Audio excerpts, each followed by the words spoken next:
आज हम जंतर मंतर पर पहुंचे हैं और यहाँ पर जिस तरह से आप मेरे पीछे देखेंगे कि यहाँ पर ऑल इंडिया ग्रामीण बैंक एक्सेस स्टाफ एसोसिएशन के कई कर्मचारी आए हैं, जिनको लेकर यहाँ पर तमाम तरह के प्रदर्शन लगातार ये करते आ रहे हैं। आखिर इसके पीछे की सबसे बड़ी वजह क्या रही है, किन मांगों को लेकर वो यहाँ पर आए हैं, उनसे जानते हैं। हमारे साथ बीडी तिवारी जी हैं, वो इसके जनरल सेक्रेटरी हैं। उनसे जानते हैं कि किस वजह से वो यहाँ पर पहुँचे हैं और क्या कुछ उनका यहाँ पर रुख है और किन मुद्दों को लेकर वो यहाँ पर आए हैं। उनसे ही जानते हैं कि आखिर क्या मुद्दे हैं और किस तरह की समस्याएं। जी हाँ, देखिए, ग्रामीण बैंक के जो कर्मचारी हैं उनको स्पॉन्सर बैंक के समान सुविधाओं देने के लिए सुप्रीम कोर्ट ने कई जजमेंट्स दिए हैं, जिसमें पेंशन का भी हुआ था।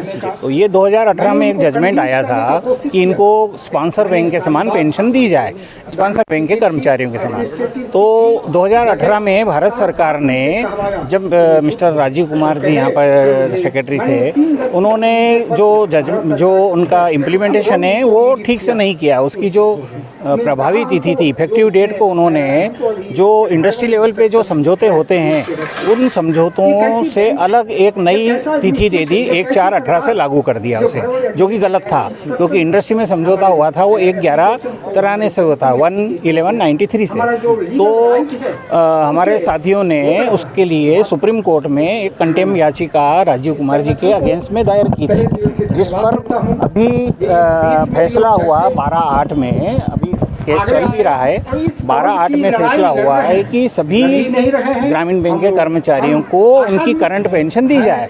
लेकिन भारत सरकार ने जो सर्कुलर जारी किया है उसमें उन्होंने जो रेगुलर कर्मचारी हैं उनके लोगों को सभी को दे दिया है, लेकिन कई रेगुलर्स के भी रोक लिए हैं, कई के एरियर रोक लिए हैं, और विशेष रूप से जो पनिशमेंट वाले जो एम्प्लॉई हैं उनका जो है हक छीनते हुए उनकी भी पेंशन रोक ली है। क्योंकि हमारे पेंशन रेगुलेशन में किसी को भी ऐसा नहीं कि पेंशन नहीं दी जाए, उसमें रेगुलेशन में लिखा हुआ है। मान लो कोई किसी को पनिशमेंट होता है तो उनको थोड़ा कम देते हैं, लेकिन देते ज़रूर हैं। लेकिन इन्होंने जानबूझकर 43 आरआरबी के चेयरमैन ने ये पेंशन को रिजेक्ट कर दिया है असंवैधानिक रूप से। इसके विरोध में यहाँ पर पूरे भारतवर्ष से सभी लोग आए हुए हैं, आरआरबी के प्रतिनिधि हमारे, और 2000 फैमिली हैं, 2000 परिवार हैं या 2000 एम्प्लॉई हैं जिनको की पेंशन नहीं मिला है।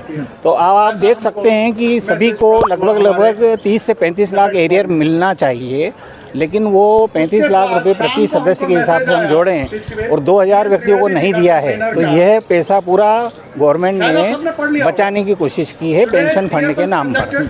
क्या लगता है, क्या सरकार इस पर रोक लेगी और क्या मुद्दे हैं आपके और क्या मांग है सरकार?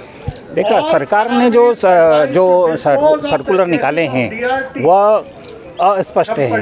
देने का तो लिखा है उन्होंने, लेकिन अस्पष्ट है। तो माननीय सुप्रीम कोर्ट के आदेश पर जब उन्होंने बोला था कि भाई everybody must paid current, at least current pension must paid बोला था, तो उनको देना चाहिए था। इन्होंने निकाला है, जजमेंट के बाद में इन्होंने सर्कुलर निकाले हैं, लेकिन उस सर्कुलर में उन्होंने कुछ जो पेंशन देने के या रोकने के जो क्लास हैं उनको क्लेरिफाई नहीं किया है, या हम बोलें कि उसको हटाया नहीं है।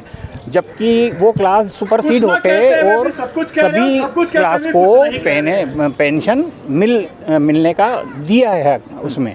लेकिन जो 43 ग्रामीण बैंक के चेयरमैन हैं उसमें अस्पष्टता होने के कारण उसको जो है मिसयूज़ कर रहे हैं, किसी की भी पेंशन नहीं दिया। अब सब लोग यहाँ पर सीनियर सिटीजन हैं, मरने के कगार पे हैं, एक एवरेज उम्र के नज़दीक हैं, और पेंशन कोई दान या बख्शिश नहीं है। मान लो मैंने 35 साल सर्विस किया है, तो मुझे 35 साल सर्विस के बाद में मैंने जो बैंक को दिया है उसके एवज में हमको ये एक अधिकार के रूप में दी जाती है। ये रोक नहीं सकते हैं। मोदी गवर्नमेंट का हमेशा से ये रहा है कि विकसित भारत संकल्प को लेकर हम अगर चल रहे हैं, खासकर बुजुर्गों को लेकर वो लगातार इन मुद्दों को उठाते रहे हैं, और आने वाले समय में भी उन्होंने कई योजनाएं ऐसी निकाली जहाँ पर बुजुर्गों का सहारा मिल सके और बैंकर्स को लेकर खासकर ध्यान में रखा गया है। इसको कैसे देखते हैं? क्लेम्स को। देखिए सर कि जो मोदी गवर्नमेंट के द्वारा जो काम किया जा रहा है वो बैंकिंग दृष्टि से यदि हम देखें तो बैंकिंग दृष्टि से हमारा सीधा गवर्नमेंट से जो है वो नहीं रहता है, संपर्क नहीं रहता है। हम वित्त मंत्रालय के द्वारा हमारे बैंकिंग के जो रूल्स हैं वो लागू होते हैं। तो हमारे ये सेंट्रल रूल्स जो होते हैं, सेंट्रल सर्विस के रूल वो लागू नहीं होते हैं। तो हमारी जो पेंशन रूल है या सर्विस रूल है वो अलग है। तो ये जो रूल है यद्यपि हम देखें तो ये मिसेस निर्मला सीतारमन जी के अंडर में है ये, लेकिन गवर्नमेंट का तो आप देखते हैं ना कि गवर्नमेंट तो ये चाहती है कि भाई किसी भी तरीके से परेशान हो और लड़ता रहे। अब लेकिन हम लड़ने की उम्र में नहीं है। आप सब देख रहे हैं यहाँ पे सब सीनियर सिटीजन हैं, किसी को हार्ट अटैक आया हुआ है, किसी को क्या प्रॉब्लम है, किसी को क्या प्रॉब्लम है।